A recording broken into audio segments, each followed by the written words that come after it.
Welcome back, Mr. Dayo Akintobi, Public Affairs Analyst, joins us. Mr. Akintobi, thank you so much for coming on the program, and good to see you from afar. Like always, it looks quite different from afar than being in the studio, I tell you. Absolutely. A world of difference. I know you enjoy being in the studio, but hey, we have to do what we have to do nonetheless. Absolutely. All right, let's get started with this Nigeria. There are two stories I want to highlight, but let me start with the first one, and that has to do with this FCT land matters. The main story leads with Obasanjo, Danjuma Never Used Soldiers. Obasanjo, Danjuma Never Used Soldiers. Wike speaks on Abuja land dispute, says he has no problem with the military, but only against impunity. He should have brought the matter to my attention, says Defense Minister Matawale. What do you make of this? Well, it just goes to show the tension that exists between military authority and civilian authority. Of course, the military is not in power at the moment, but by virtue of their training, by virtue of their position in terms of the security architecture, the military is not anyone to be trifled with, and they also have their own internal rules and processes. So there's an issue of respect, without a doubt, but at the same time, the government has its own job to do. So there's got to be a way where the government can achieve its objectives at the same time without stepping on toes. So I think a lot more caution could have been applied. This could have been handled a lot better and still achieve the objectives. I will say one thing, that in spite of the way it seems, Minister Wike has done quite a lot in Abuja in terms of getting it back to the original master plan. Many of us may not approve of his methods. Many of us may think that he doesn't exhibit enough decorum. But the truth is, from where I sit, among all the politicians who are in office today, he is one of those that you know where he stands at any given moment. He's not a politician that talks from both sides of his mouth, as we are used to seeing them do. And I think, as a matter of fact, that he's one of the shining stars in the President Bola Ahmed Tinubu administration in terms of achievements. I've been to Abuja a few times myself in the last 2.5 years, and there's a world of difference in terms of how that city looks, in terms of its environmental sanitation, in terms of its adherence to the master plan. I think he's doing a stellar job, but I think he could also be somewhat more conciliatory, diplomatic. He mentioned that, well, in the past, when there have been disputes like this, or when there have been issues, people like President Obasanjo have approached him, T.Y. Danjuma have approached him, and that this retired Chief of Naval Staff, if he had just reached out to him and they had discussed it, there would have been a more conciliatory settlement in terms of the dispute. That's not to say that the Admiral would have got his way, and it's not to say the government would have got his way, but he's saying that it was an issue of protocol, that he's just doing his job and he's not looking at who the parties are, that would be showing some sort of preferential treatment. The question we should always ask ourselves is, after what the armed forces are doing for us, especially at this time, do they merit or deserve concessions that are not available to the average Nigerian? And that's the sentiment that everybody's using, is they're putting their lives on the line. And I know, for example, that we do give them concessions in larger society. Many times they enter public transport, they're not charged. Many times when they want to fly, when they're going somewhere, they allow them to board first. I do think that Nigeria recognizes the fact that these people are sacrificing a lot for us, and therefore they deserve some sort of special treatment. So the question then becomes, is Minister Wike right in saying that he's just doing his job and not looking or paying attention to who it is? But if they wanted special attention or special treatment, they should have reached out to him. I think that governance requires a bit of subtlety, a bit of nuance, a bit of diplomacy, and that there's discretion involved. I don't think everything is black and white, and I don't think we should always be so rigid in terms of upholding the rules. I think that there are situations that require special attention, and discretion should be applied in those situations. Before I leave this Nigeria, I said I'm going to highlight two stories. The second one has to do with FG suspending the planned 15% import duty on PMS and diesel. This was supposed to be implemented soon, but perhaps reason fell through and reason came to bear. And so they decided to maybe for now shelve this idea. What do you make of it? Well, it's interesting. They didn't give us a reason for it. But about a month ago, I predicted, I first named this administration, I said, it's the federal government of reversals, because we've had so many reversals in terms of policy that sometimes you ask yourself that, do they think these things through properly before they do them, or before they announce them? Then there's the other thing, on the other hand, that the government can use to defend itself and say, we are listening, government. Yeah, we propose something, but when there's enough outcry about it, we step back. So there's something to be said for both sides. But the truth of the matter is that this was ill-advised. It came from the FIRS chairman as a suggestion to the president, and his reasoning was that, look, we want local production to be more competitive versus importation. We want to discourage importation, encourage local industry, generate more employment, and there is no revenue generation. But when I saw the statistics, I said, it will generate 1 trillion naira in a year. I said, what? This is a revenue generating scheme, no matter how you dress it up. This is the purpose, is to raise more money for the government. And Nigerians are hard pressed at this point, ordinary Nigerians, to say, we can't even give you one more kobo. We're already taxed to the hilt. We have no spending power. Yesterday, I saw the presidential spokesman say that inflation is down to 16-point-something%. And if you read all the comments, they say, we don't eat statistics. All the statistics are meaningless, because when we go in the marketplace, costs are still high. But I'm not saying the government is telling a lie, but I suspect that what it is that our earning power just cannot cope with the prices of today. So we don't need any additional stress anyway. And this 15%, even though they said it wouldn't affect prices one way or another, it would affect what we pay at the pump. It would affect food prices. So it's good that they've stepped it down for now. I'm not believing that it's gone forever. I think it'll come back later, but at least for now, especially this festive season, where prices are going to go up naturally anyway.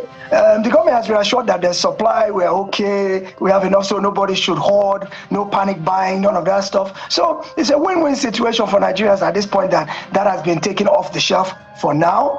The only other issue I had with it was that, not understanding all the technical jargon, after sifting through it, it looked like what they were saying is that imported fuel is currently cheaper than that which is being produced here. So we have to put a tax on the imported fuel to make it at par with the one we're producing locally. That turns logic on its head to me. How can something you are importing, we are paying all the transport costs, you're paying this, you're paying, how can it be cheaper than that which we are making locally? I never understood that part. So I'm glad they've stepped this down. I think it's a good thing for ordinary Nigerians. It's a good early Christmas present, just like the Super Eagles gave us one yesterday. So more wins for us.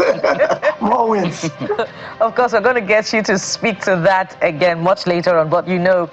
Kitobi, your analysis, as always, causes us to think deeply about what's really happening in that particular space. For instance, why is it being said now that domestic refining capacity does not meet the nation's needs 100%? And we can recall that when the Dangote refinery was launched, the promise was that the refinery is able to meet domestic consumption capacity significantly. But what we're hearing now is 40%. Of course, we're going to mainstream that conversation because that's not the end to it. Let's go to The Guardian, which is making us, it's pretty much focusing on something that we do not often talk about. Look at the front page. Anti-Torture Act at 8. Victims bear scars, endure trauma as law remains on paper. And you see there, the policeman, very, very profound illustration, holding, a weapon on one hand, someone holding that hand, and then on the other hand, holding on to the symbol of the law. And then right under that, we also see Anti-Torture Act says no to custodial torture. So since the implementation of the law in 2017, I believe, it's just an academic exercise. Pretty much that's what we're being told, because torture is still going on. But where are you on that tool to extract information, particularly when we have cases of hardened criminals? You know, amid all of this, we're talking about fighting insecurity, there's banditry, there is insurgency. Across the world, torture is a tool that is deployed by security agencies, intelligence agencies, law enforcement agencies, but it's not openly condoned. You won't see it actually being done publicly, but it is actually done as a law enforcement or coercive tactic to extract information. That doesn't make it right, but it is no different from other weapons or other strategic methods by which law enforcement seeks to extract information for the security of all. At one point, even in developed America, they were using something called sodium pentothal, which is known as the truth drug, which if they're trying to get information out of you and you don't give it willingly, they will inject you with this truth serum that will make you start running your mouth and saying everything you know. At some point, the Supreme Court in the United States ruled that unconstitutional and illegal. But that didn't mean they stopped doing it, because let's ask this question: who polices the police? Because the question you asked now was that it's an academic exercise, is on paper, it's not being followed. But remember, the only people that can enforce judgments or that can see that laws are being upheld are the law enforcement officials. So what you're trying to do is take away a tool that the law enforcement officials find useful in fighting crime. It's useful to them in fighting crime. You're not trying to take it away, and you are saying that they are the ones that should enforce the fact that it's been taken away. The police will police itself. So who do you have to enforce that law? So it's on the books, which is good. So the only recourse to victims of torture is through the legal process. But I don't think you can stop it happening in the prisons, in the dungeons, in the detention camps. I don't think so, because law enforcement wants answers at all costs, whatever it takes. And wherever it verges up on human rights, at that point, human rights are secondary to national security. If we believe that a terrorism suspect, for example, is withholding some information that could save a potential terror attack, we'll do any and everything we can to get the information out of him or her, as the case may be. But modern conventions abhor such things as terrorism. They feel there are better ways to do it. But in Nigeria, for now, where we're at, I think the only recourse for victims is go to court. That seems to be a favorite saying. It's a cliche in Nigeria now, that whenever you don't get justice or whenever you are unjustly treated, your best recourse is go to court. I don't know what we can really do to strengthen enforcement of laws, especially where they concern the enforcers of the law themselves. But the court is the last vestige of protection for the common man, and that's where we should recourse to. I think it is good that we have it on the books. So internationally, it looks like we are conforming with convention and acceptable global practices. So it's good that on the surface we don't accept it, we don't want it. But I won't kid you, it'll continue to go on in the dungeons of the secret police. They will continue to do that to fight crime. That's a big statement you've made, and it will be subject to all kinds of investigation. Let's stay with The Guardian. A couple of stories before we leave The Guardian newspaper to other stories. And all of this concerns is of national importance. Let's begin with the academic sector. ASUU may resume full-blown strike on November the 21st over selective implementation of pacts. You can see the picture of the national president of ASUU. They are alleging that the government is not staying true to their word by implementing strictly what was agreed, and they are defining it as selective implementation. So the government better brace up for another industrial action. What do you make of this? There's always been that issue about, since the 2009 agreement was reached, that each and every time a strike is threatened, they will throw them a carrot just to get them not to strike or to call off the strike. But the government has never had an honest, fully committed objective of giving ASUU everything they want. In every negotiation, there's a bit of give and take. So ASUU is not going to get everything it wants ever. At the same time, government is not going to get everything it wants ever. But I remember that this last strike a few weeks ago, they said they were shelving it temporarily, and that if they didn't get what they wanted, they were going to go back and strike fully.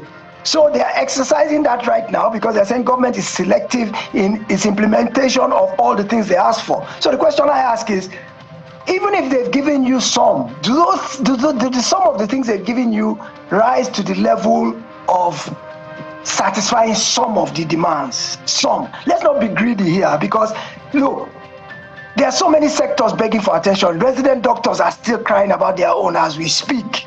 Pensioners are still not getting their benefits as we speak. So ASUU, the educational sector is just one sector of many. And how much can government juggle? There's limited resources. How do we share them among the various competing interests? If we give all to one person, we don't have enough to go around the others. Education is as important as health. Health is as important as infrastructure. Infrastructure is as important as environmental, climate change, global warming. Everything requires attention and requires resources. So you can't give everything to any one entity. So I think ASUU should lower it, especially in light of the noble task that ASUU does, which is raising the leaders of tomorrow, raising the next generation, teaching them how to think critically, how to develop our country, how to solve problems. That's what tertiary education is all about, teaching you how to think critically and solve problems. So if we're giving short shrift to those who will move Nigeria to the next level, then we risk a developmental crisis. So whatever it takes both sides to do to be able to resolve this without strikes happening, I think they should both lower their sights a little bit. In every negotiation, there's no winner takes all. Never works that way. No winner takes all. You have to be willing to compromise. You have to be willing to sacrifice. I don't know the details of their negotiation, if ASUU has been too rigid or if it's government has been too rigid, but they both need to, for the sake of our country, for the sake of our youth, for the sake of our progress, they both need to lower their sights a little bit, come back to the negotiating table, work out something that's a compromise. Government won't get everything it wants, ASUU won't get everything it wants. The answer is somewhere in the middle. Let's find that middle ground. That's a key word here. Let's go to Daily Independent newspaper. The papers there's so many things to look at in the papers, but inflation for, I think, September was about 18%, but they're projecting it to be about 16.29% to ease. I think those numbers should be out tomorrow. 15th is always 15th noon is always when we get the numbers for the previous month. So that perhaps this is projection, but tight policy to remain. So what this simply is saying is that interest rate is still quite high. I think the last time the CBN, the MPC held, whether they will ease is a different matter altogether. So that's why there's always an argument with these data, because when it comes to other clients, there are two numbers that the monetary authority looks at to be able to make a decision on which to chase. So one of those numbers is the inflation number. If inflation is high, of course, they will tighten interest rates to taper inflation. But if the employment number is low, they would naturally ease off. And sometimes when this is low, they look at which is worse than the other to know where to go, whether to expand the economy or to tighten it. But sometimes we see lack of concurrence between monetary policy and the numbers coming out from the MBS. I've always had a problem with they increase the basket. That's no problem because it reflects today's reality.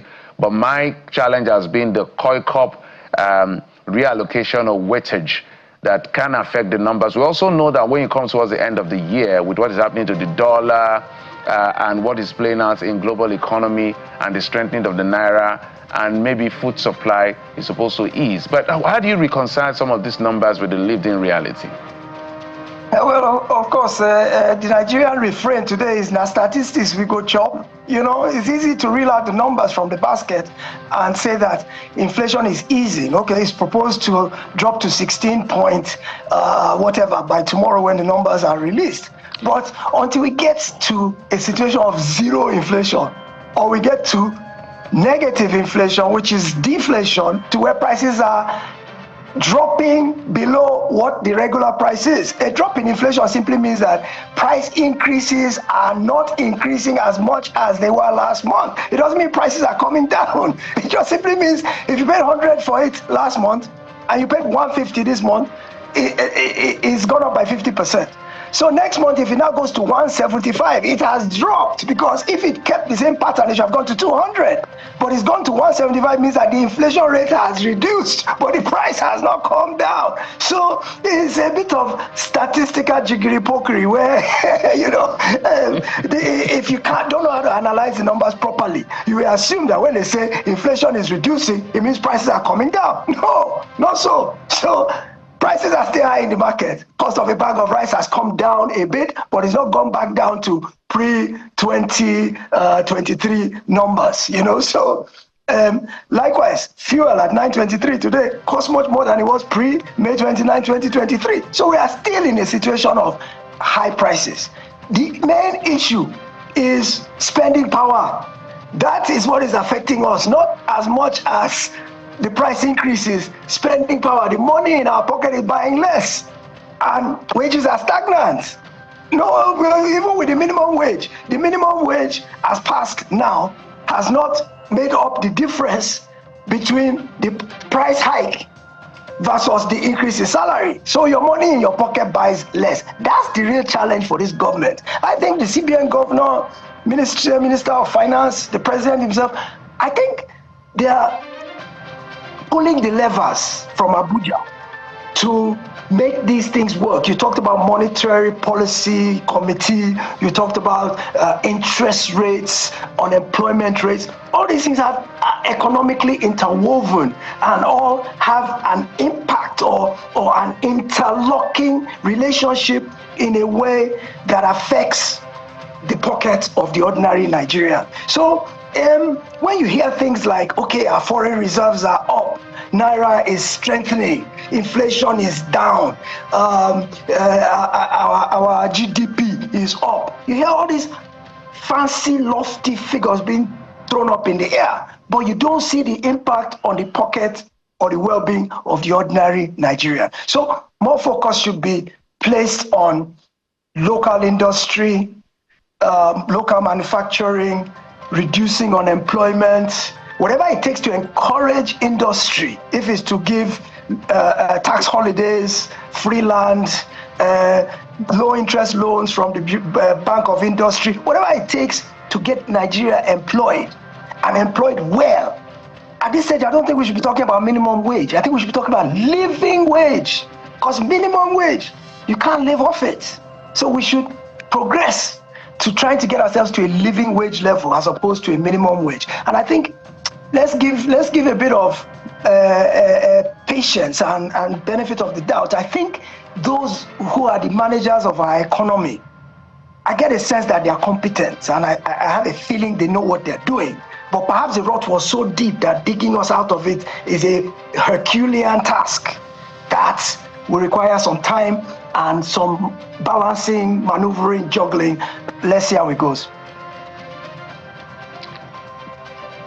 That's fantastic. Mr. Akintobi, thank you so much for your views and expertise. We'll continue to interrogate numbers. At the end of the day, what we're looking for is for the good of all. I always say that some persons are above the waters. Even if a sachet of water gets to 1,000, some persons will still afford it.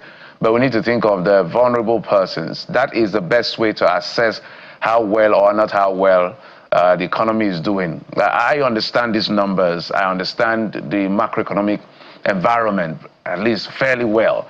But how it impacts the common man, as we try to refer to it, I think should be the way Africa and Nigeria should be measuring progress beyond the growth metrics that we always start. That is one direction, but we need to drill down even further so that our people can be happy. We may not be able to solve everybody's problem, but if the critical mass is happy, that's a fair, good progress. And everybody will elect anybody who does that for them without even campaigning. That's the best way to campaign, by the way. Daya Akintobi, Public Affairs Analyst, thank you so much for coming on the program.